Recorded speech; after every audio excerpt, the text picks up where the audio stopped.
사랑하는 성도 여러분, 모든 이름 위에 뛰어나신 이름, 우리 주 예수 그리스도의 귀하고 영광스러운 이름으로 여러분을 환영합니다. 때로는 우리의 삶이 도무지 해결될 것 같지 않은 거대한 벽 앞에 선 것처럼 느껴질 때가 있습니다. 간절히 기도해도 응답이 없는 것 같고 필사적으로 노력해도 상황은 조금도 나아지지 않는 절망적인 순간들 말입니다. 오늘 우리는 바로 그런 절체절명의 순간, 반드시 돌파구가 필요한 그 상황 속에서 어떻게 하나님의 마음을 움직여 그분의 도우심을 이끌어낼 수 있는지에 대한 깊은 영적 비밀을 나누고자 합니다. 이 시간 말씀을 통해 우리의 눈이 열리고 귀가 열리며 하나님의 음성을 듣는 마음이 준비되기를 소망합니다. 잠시 함께 기도하며 시작하겠습니다. 하늘에 계신 우리 아버지 하나님, 모든 이름 위에 뛰어나신 주 예수님의 이름으로 당신 앞에 나아옵니다. 지금 이 시간 성령님께서 우리 각 사람에게 임재하여 주셔서 우리의 굳은 마음을 부드럽게 하시고 닫힌 귀를 열어주시옵소서. 당신의 말씀이 단순한 지식이 아니라 우리의 삶을 변화시키는 살아있는 능력이 되게 하여 주시옵소서. 당신은 전능하신 하나님, 엘샤다이, 능치 못할 일이 없으신 분이심을 믿습니다. 우리의 한계를 뛰어넘는 당신의 무한한 자원으로 우리를 채워주실 것을 믿고 감사드리며 예수님의 이름으로 기도합니다. 아멘. 여러분의 구독과 좋아요는 단순히 숫자를 늘리는 것을 넘어 이 생명의 메시지가 더 많은 영혼에게 닿게 하는 귀한 복음의 통로가 됩니다. 이 영상을 다른 이들과 공유하는 여러분의 작은 손길 위에 하나님의 크신 은혜와 축복이 함께 하시기를 기도합니다. 유다서 1장 22절을 보면 이런 말씀이 있습니다. 어떤 의심하는 자들을 긍휼히 여기라. 우리는 성경에서 사랑하고 암송하는 구절들이 많지만 어쩌면 이 구절은 그냥 지나쳤을지도 모릅니다. 하지만 여기에는 절망적인 상황을 반전시킬 수 있는 강력한 열쇠가 숨어 있습니다. 여기서 긍휼이라는 단어는 헬라어로 엘레오인데 이 단어의 의미는 단순히 불쌍히 여기는 마음을 넘어섭니다. 이것은 어떤 충격적인 소식을 듣고 마음 깊은 곳에서부터 솟아오르는 주체할 수 없는 강렬한 감정의 파동을 의미합니다. 그리고 이 감정은 우리로 하여금 즉각적이고 결정적인 행동을 하도록 만드는 강력한 동기가 됩니다. 예를 들어 우리가 굶주림으로 배가 부풀어 오른 어려운 나라의 아이들 사진을 본다고 상상해 보십시오. 그 끔찍하고 비참한 광경을 보면 우리 안에서 무언가 꿈틀거립니다. 그리고 그 감정은 우리를 그냥 앉아있지 못하게 만들고 돕고 싶은 마음, 무언가 행동해야 한다는 강한 충동을 일으킵니다. 이것이 바로 육신적인 차원에서의 엘레오입니다. 하지만 성경이 말하는 것은 여기서 한 걸음 더 나아간 영적인 차원의 긍휼입니다. 이것은 내 안의 영적인 사람이 불의한 상황을 보고 거룩한 분노를 느끼며 이것은 옳지 않다. 반드시 하나님의 개입이 필요하다. 반드시 돌파구가 있어야만 한다고 외치는 영적인 힘입니다. 이 영적인 비밀을 삶으로 증명한 한 사람이 있습니다. 바로 믿음의 사도라 불리는 스미스 위글스워스입니다. 그는 본래 영국의 평범한 배관공이었지만 하나님을 향한 뜨거운 믿음으로 수많은 기적을 행했던 인물입니다. 어느 날 위글스워스가 북아일랜드에서 집회를 열었을 때 한 여인이 그를 찾아왔습니다. 그녀는 성령 충만을 경험한 신실한 자매였지만 남편 때문에 깊은 고통에 빠져 있었습니다. 그녀의 남편은 장로교회의 집사였는데 아내가 성령 충만을 받자 교회로부터 압박을 받기 시작했습니다. 자신의 지위가 위태로워진다고 생각한 남편은 돌변하여 아내를 핍박하고 학대하기 시작했습니다. 그의 모습은 마치 악령에 사로잡힌 사람처럼 보일 정도였습니다. 여인은 눈물로 호소했습니다. 목사님, 제가 어떻게 해야 할까요? 이 끔찍한 상황을 어떻게 감당해야 할까요? 아마 지금 이야기를 듣는 분들 중에도 이와 비슷하거나 혹은 다른 종류의 절망적인 상황에 처한 분들이 계실지 모릅니다.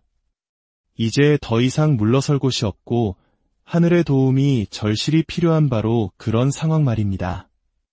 이때 우리는 감정적으로 하나님께 매달리려고 할 수 있습니다. 울고 불평하고 원망하며 하늘의 응답을 구하려 하지만 그것은 효과가 없습니다. 우리의 육적인 감정은 하나님의 보좌를 움직일 수 없습니다. 하지만 은밀한 곳에 거하는 자, 즉 하나님과 깊은 교제를 나누는 사람에게는 다른 방법이 있습니다. 이글스워스는 그 여인에게 이렇게 조언했습니다.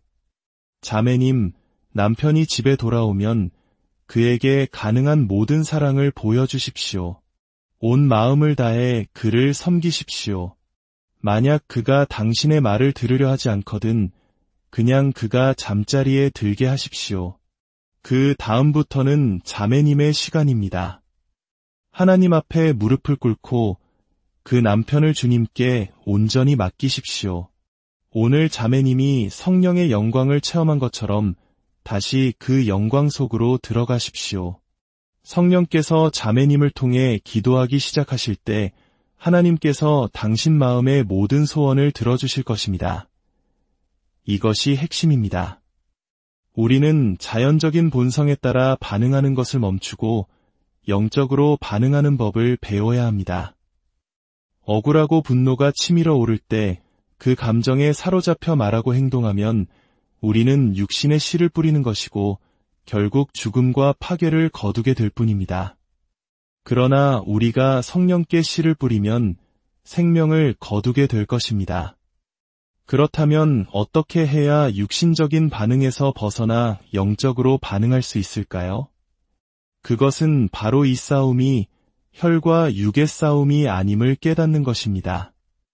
나를 공격하는 그 사람이 진짜 원수가 아닙니다.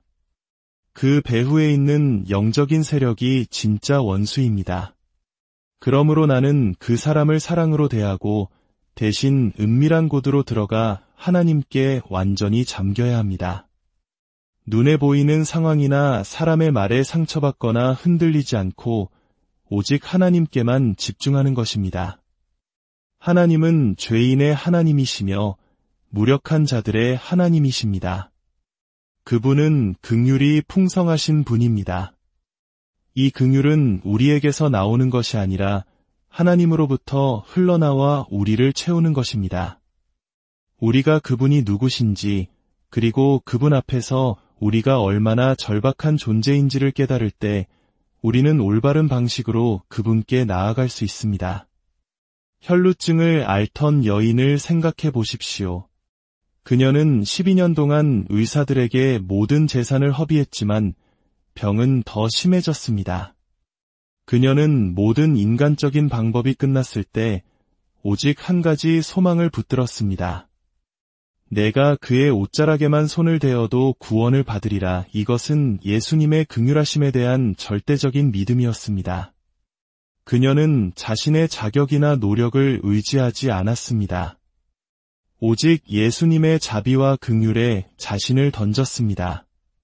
그 결과 즉각적이고 결정적인 치유가 일어났습니다. 우리가 죄인이었을 때를 기억해 보십시오.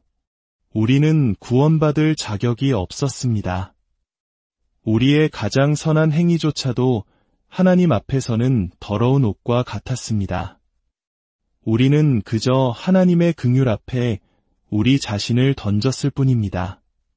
하나님, 저를 불쌍히 여겨주십시오. 바로 그 순간 긍휼에 풍성하신 하나님은 즉각적이고 결정적으로 행동하셔서 우리를 구원해 주셨습니다.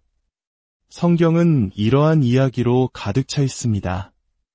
마태복음 9장에는 두 맹인이 예수님을 따라오며 외치는 장면이 나옵니다. 그들은 예수님께 가까이 다가와 거에 매달리듯이 부르짖었습니다. 다윗의 자손이여, 우리를 불쌍히 여기소서. 그들의 외침은 단순한 동정심을 구하는 것이 아니었습니다. 그것은 메시아, 즉 하나님의 아들이신 당신의 신적인 긍휼을 우리에게 베풀어 달라는 믿음의 선포였습니다. 그들은 감정적으로 호소하지 않았습니다. 영적으로 그분의 정체성과 능력에 호소했습니다. 예수님은 그들의 믿음을 보시고 즉시 그들의 눈을 뜨게 해주셨습니다. 마가복음 10장에 나오는 맹인 바디메오의 이야기는 더욱 극적입니다. 그는 길가에서 구걸하며 살아가던 사람이었습니다. 그의 인생은 절망 그 자체였습니다. 그러던 어느 날 나사렛 예수가 지나가신다는 소식을 듣습니다. 그 순간 그는 자신의 모든 것을 걸고 외치기 시작합니다. 다윗의 자손 예수여, 나를 불쌍히 여기소서. 주변 사람들이 그를 꾸짖고 조용히 하라고 막아섰지만 그는 더욱 크게 소리쳤습니다. 그의 외침은 군중의 소음을 뚫고 예수님의 귀에 닿았습니다. 예수님께서 그를 부르셨을 때 그는 구걸할 때 있던 겉옷, 즉 자신의 직업이자 신분증과도 같았던 그것을 벗어 던지고 예수님께 달려갔습니다. 이제 이 구걸하는 인생은 끝이다. 나는 주님을 만난다. 그는 주님의 말씀 한마디면 자신의 모든 것이 변할 수 있다는 것을 확신했습니다. 사랑하는 여러분, 주님의 말씀 한마디면 모든 것이 변합니다. 바로 그 믿음이 우리에게 필요합니다. 다시 스미스 위글스워스의 이야기로 돌아가 보겠습니다. 그 여인에게 조언을 해준 지 한 달 후, 위글스워스는 한 집회에서 그 자매를 다시 만났습니다. 그녀의 얼굴은 기쁨으로 빛나고 있었습니다. 그녀는 그날 밤 있었던 일을 간증했습니다. 남편이 집에 돌아와 잠자리에 든 후 그녀는 밤새도록 기도했습니다. 자신의 감정이나 억울함으로 기도한 것이 아니라 성령 안에서 승리를 확신하며 기도했습니다. 그리고 기도를 마친 후 잠들어 있는 남편에게 조용히 손을 얹었습니다. 그 순간 남편이 비명을 지르며 자비를 구하기 시작했습니다. 하나님, 저를 용서해 주십시오. 놀랍게도 주님은 그 자리에서 남편을 구원해 주셨고 성령 세례까지 부어주셨습니다. 하나님의 능력은 우리의 상상을 초월합니다. 문제는 우리의 유한한 생각 때문에 하나님의 무한한 능력이 온전히 나타나지 못한다는 것입니다. 하지만 우리가 하나님께서 그분의 방법대로 일하시도록 우리 자신을 내어드릴 때 그분께서 하실 수 있는 일에는 한계가 없습니다. 바로 이것이 오늘 우리가 붙잡아야 할 메시지입니다. 당신의 돌파구는 은밀한 곳에 있습니다. 바디메오처럼, 두 맹인처럼 주님, 당신만이 나의 해답이십니다. 당신의 말씀이, 당신의 긍휼이 얼마나 깊은지를 보여줍니다. 나는 이제 내 감정으로 싸우지 않겠습니다. 나는 내 방법으로 해결하려 하지 않겠습니다. 나는 당신의 긍휼에 매달립니다. 라고 외치며 끈질기게 기도하는 것입니다. 많은 사람들이 5분짜리 짧은 기도를 하고는 포기합니다. 하지만 은밀한 곳에서는 하나님께서 이제 내가 이 문제를 다룰 시간이다. 내가 나의 긍휼을 만졌다라고 말씀하실 때까지 붙들고 놓지 않는 것입니다. 바디메오처럼 오늘 내가 승리를 얻기까지는 절대로 주님을 놓지 않겠습니다. 라고 결단하는 것입니다. 그렇게 할 때 우리는 더 이상 내가 무언가를 하려고 애쓰는 것이 아니라 모든 것을 주님의 손에 맡기게 됩니다. 그것은 완전한 항복이자 그분의 풍성한 긍휼을 믿음으로 끌어당기는 행위입니다. 사랑하는 여러분, 이 말씀이 여러분의 마음에 깊은 울림을 주었기를 기도합니다. 이제 우리의 삶에 있는 거대한 벽 앞에서 감정적으로 절망하는 대신 믿음으로 은밀한 곳으로 들어갑시다. 그리고 하나님의 무한한 긍휼을 의지하여 부르짖읍시다.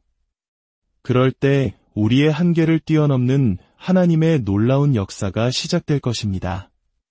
마지막으로 여러분을 위해 축복하며 기도하겠습니다. 전능하신 아버지 하나님, 지금 이 말씀을 듣는 당신의 사랑하는 자녀들 한 사람 한 사람 위에 당신의 손을 얹어 주시옵소서. 삶의 문제 앞에서 지치고 낭망한 심령들을 위로하여 주시고 다시 일어설 새 힘을 부어 주시옵소서. 인간적인 방법이 아닌 하나님의 긍휼을 의지하는 믿음을 주셔서 모든 막힌 담이 무너지고 닫힌 문이 열리는 기적을 체험하게 하여 주시옵소서. 가정과 직장과 사업과 자녀들의 앞길을 주님께서 친히 인도하시고 하늘의 신령한 복과 땅의 기름진 복으로 가득 채워주시옵소서. 이 날은 주께서 만드신 날이라 우리가 이 날에 즐거워하고 기뻐하리로다. 우리를 통하여 우리를 위하여 일하시는 주님을 찬양하며 모든 이름 위에 뛰어나신 우리 주 예수 그리스도의 이름으로 기도합니다.